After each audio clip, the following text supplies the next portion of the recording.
I'd like to say thank you to the Hooks Institute for the opportunity to speak today and to share a little bit about what I call the criminalization of the ballot box.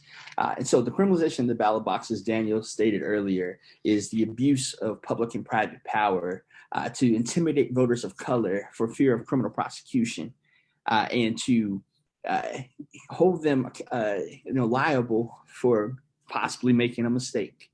I want to start with the story of three individuals who were prosecuted for voting while they're ineligible. The first is Crystal Mason out of Tarrant County, Texas. Crystal Mason had served a felony sentence in Texas and had now become a part of the community and was willing to let her voice be heard. She was willing to express her vote and go to the ballot box. She went to the ballot box and she thought she could vote. It turns out she was still serving probation. And because she was still serving probation, she ended up being accused and eventually convicted of voting while she was ineligible. And she received 5 years in prison. Also in Tarrant County, Texas, is the story of Rosa Marie Ortega, who received 8 years in prison for voting as a non-citizen. She's a immigrant from Mexico, and she thought that she was able to vote in the United States because nobody told her otherwise. She received 8 years in prison. And lastly, the story of the Alamance 12. So in Alamance County, North Carolina, there were 12 individuals who were prosecuted for voting while they're ineligible because they were still on felony probation. We at Southern Coalition for Social Justice represented 5 of them, and we were able to seek to dismiss the indictment against them, and they received a lesser pled guilty to a lesser crime of obstruction of justice, which was a misdemeanor in North Carolina, and so they avoided a felony conviction. But what we saw and what I've seen throughout these 3 cases in particular is first is there's this narrative of voter fraud that is running rampant through our society, and because of this narrative of voter fraud that's running rampant, there's confusion between voter fraud and making a simple mistake. The second is that there's a racial aspect to these voter prosecutions across the country. Crystal Mason is a Black woman. Rosa Marie Ortega is also a woman of color. And third is the Alamance 12. 9 of the 12 were people of color, were Black people. And what we see there is that there's this racial component to it. And the last thing is that there's this societal norm that we need to fix, that if you have a felony record, then you are a second-class citizen. We have to fix that because that is not true. And if our system is truly supposed to be rehabilitative and you make a mistake growing up and you served your time and you pay back your quote-unquote debt to society, then you should no longer be treated as a second-class citizen. You shouldn't be treated as a second-class citizen in the first place. But, our society has rules and laws in place to prevent people from truly being a citizen in this country just because they have a felony record. So I wanted to talk about the first point about voter fraud. There's a narrative of voter fraud that's being pushed across the country that we have to protect the ballot box. We have to make sure that people only eligible people are able to vote. We have to make sure that the absentee ballots that people are putting in the mail are safe and that people aren't stealing an election. Well, if you look at statistics, there is a very small proportion of voter fraud given the extraordinary number of ballots that are cast in the election. You look at the 2016 election, I think the number was somewhere around, there were 40 instances of voter fraud out of 4.8 billion votes, or million. It's a lot of votes. There was a small percentage of voter fraud. And a lot of those weren't voter fraud in the instance of people trying to steal the election. Some of them were mistakes. And that's an issue. And one of the things that we are looking at in the voter prosecution context, specifically in North Carolina, is that voters are being prosecuted for making mistakes. In the state of North Carolina, it's a strict liability offense to vote while you're ineligible if you haven't finished your probation or your parole, or you're still incarcerated. And what that means in the state of North Carolina is that you have to pay back your fines and your fees and your restitution. Don spoke about that earlier in the Tennessee context. in North Carolina, if you haven't paid your fines and fees, then you couldn't vote. But 2 weeks ago, there was a case in North Carolina where this Wake County Superior Court, which is around the Raleigh area, found and held that the state of North Carolina could no longer disenfranchise voters with felony records if their only condition of probation is they owe fines, fees, or restitution. And that's a win. And that was a huge win and a huge push, coming after years of pushing the state of North Carolina to do better. However, so although people are able to now vote if they only owe fines, fees, or restitution, there's still some confusion on the back end, given that North Carolina has a statute on the books that is strict liability, that if you vote and you are wrong about your eligibility, then you can be prosecuted for a separate felony, which is a 2-year prison, which is a maximum 2-year prison sentence. So we have voters who are making mistakes and they're unsure about the eligibility, and they're being charged with voter fraud. They're not the same. A person making a mistake, thinking that they're able to vote, and actually trying to, again, do their due diligence as a citizen of the United States, as a citizen of North Carolina. They are trying to let their voice be heard and make their vote matter and make their voice matter. And they're being charged because they made a mistake. They were wrong. But here's the kicker. The kicker is that the state of North Carolina did not tell them they couldn't vote. The probation officer didn't tell them they couldn't vote. The judge didn't tell them they couldn't vote. And so there's this lack of information out there that people are confused about their ability to vote. And because they're confused about their ability to vote, the state sees this as a prime opportunity to silence the voices of many people in North Carolina. And as we see, many of these voices in North Carolina are Black and brown folks. And I'll talk about that a little bit in a minute. But these Black and brown voices are being silenced in the community.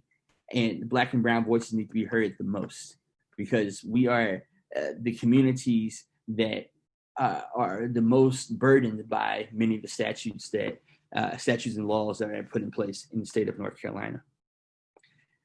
Going back to, I mentioned the Elements 12 earlier. One of the things that we saw with the Elements 12 is that not only did they not know that they weren't eligible to vote, but there's this generational disenfranchisement. And what I mean by generational disenfranchisement is that because they were so intimidated in the voting process, and because they were so shook up by being cast back into the criminal legal system, because they thought they were done with that part of their lives and they were thrust back into the throes of the criminal legal system, what we see is that many of the Elements 12 said they'd never vote again. But not only will they never vote again, but they'll tell their children to never vote again. One of our clients at SCSJ said that it would take an act of God for him to be able to vote again and for him to feel comfortable enough voting again. So you have this narrative of voter fraud versus making a mistake. And the power of the state is thrust upon these 12 individuals in Alamance County. And what we see is that it worked. The system worked. The law was passed to intimidate them and to intimidate Black voters in particular. And that's exactly what it did. The system worked exactly the way it was supposed to. And it's a sad fact and a sad reality. And that is why I do the work that I do, to ensure that all eligible voters are able to vote. And that people are not scared to cast a vote and to let their voice be heard. That's why I do the work that I do. And another story that I'll end with in this particular point was in Hope County, North Carolina, which is around the Fayetteville area. There's a young woman by the name of Alicia Bratcher, who is currently being prosecuted for voting while she was ineligible. She was prosecuted under this voter prosecution statute in North Carolina, and just recently, the state dropped those charges against her. And instead of letting her go about her way and become a part of society again, they doubled her charges with a different charge. And so what we're seeing is that the power of the state is being thrust upon people, and they are the power of the state is crippling the voices of those whose voices need to be heard the loudest. Now, I stated earlier that there's a racial aspect to this law in the state of North Carolina, and that's true. In 2017, there was an audit. The North Carolina State Board of Elections did an audit and found that 441 people voted while they're ineligible in the state of North Carolina. Of those 441 people, 68% were Black. 68% were Black.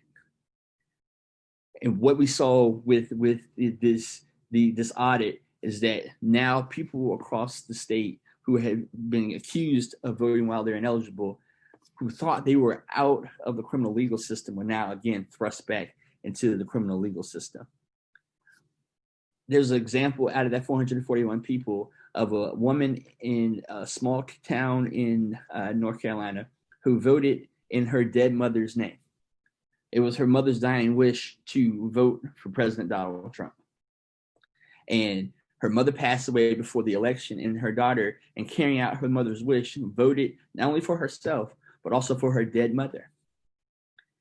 And you would think that the prosecutor would prosecute that because that is a clear violation of the statute. That's clear double voting. That's clear vote impersonation. That's a clear violation. The prosecutor declined to prosecute that case, saying that she was a first-time offender and that she had no criminal record and she was not going to be prosecuted. Whereas the clients the SCSJ represented, yes, they may have had a felony record in their past, but they were past that, had served their time, and they were prosecuted for making a mistake. So you have a woman who intentionally voted as somebody else, as her mother who had passed away before the election. And then you have my clients who voted by making a mistake and thought they were eligible, and they were prosecuted for making that mistake. It just so happened that those five people that were represented were Black. And I'm not sure the race of the woman who voted in her mother's name, but there's the disparity there. But also there's a lack of discretion, because some district attorneys in the state of North Carolina, they declined prosecution of these individuals, saying that these people did not have the intent to defraud the state of North Carolina. But as I stated earlier, North Carolina law is a strict liability offense. You don't have to have intent.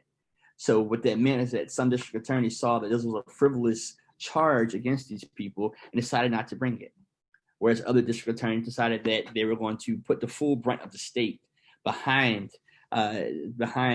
these prosecutions and go after these people to stop voter fraud in the state of North Carolina. What this does is, again, it silences the Black community and silences the voices that need to be heard the most. My last point is that people with felony records are treated as second-class citizens in our society, and particularly in North Carolina with this statute. One of the things that we say that our penal system is meant to do is to rehabilitate people. But our penal system does not rehabilitate people. It punishes them further. A person is incarcerated and they serve their time and they, again, pay their quote-unquote debt to society. But then they come home and re-enter into the community, and the collateral consequences of that conviction stay with them sometimes for the rest of their lives. As Don stated earlier, many people have to pay their fines and fees and restitution before they're able to vote. The state of North Carolina fixed that a couple of weeks ago, and we hopefully it sticks, and that we can move forward from there. But their voices are still silenced because they still may be confused, and they still may feel that they will be prosecuted because all they've seen in their communities is people being prosecuted. The state tells you when you leave prison that you owe this many fines, this many fees, this is your restitution. But the state does not tell you that you're not eligible to vote until you finish your probation. The state says the state of North Carolina says you have to be unconditionally discharged from your felony sentence, but they don't define what unconditional discharge means. So you have a statute that is vague and does not define how you're eligible to vote and when you regain your eligibility. It just says unconditional discharge. And because of this confusion, because of the statute that was, again, passed with the intent to disenfranchise Black voters, people are confused and people are being prosecuted for voting while they're ineligible. As my time is running out, the couple of recommendations that we have in the state of North Carolina is to add an intent requirement to the statute. We want to make sure that people are not prosecuted for making a mistake. We want to make sure that there has to be some intent. The district attorney has to prove that you intended to defraud the state of North Carolina. The second recommendation that we have is to ensure that if you want to go after voter fraud, which is the state's prerogative, make sure that the means and the methods by which you go after voter fraud are equitable, and make sure that they truly achieve the ends that you want, which is stopping voter fraud and not disenfranchising Black and brown voters. And the third recommendation is clarifying post-sentence eligibility. Let people know explicitly when they're eligible to vote and how they're eligible and how they're able to re-register to vote after their felony sentence. And in a different world, we make sure that they're able to vote if they're not incarcerated, or even if they are incarcerated. That's a point for another day. But clarifying the post-sentence eligibility is really key. The right to vote is fundamental to making sure that people have equitable and equal say in how they are governed. And if you take that away from them and you confuse them and you intimidate them, it silences them. And that's a problem. And that's why we have to fight. Thank you so much.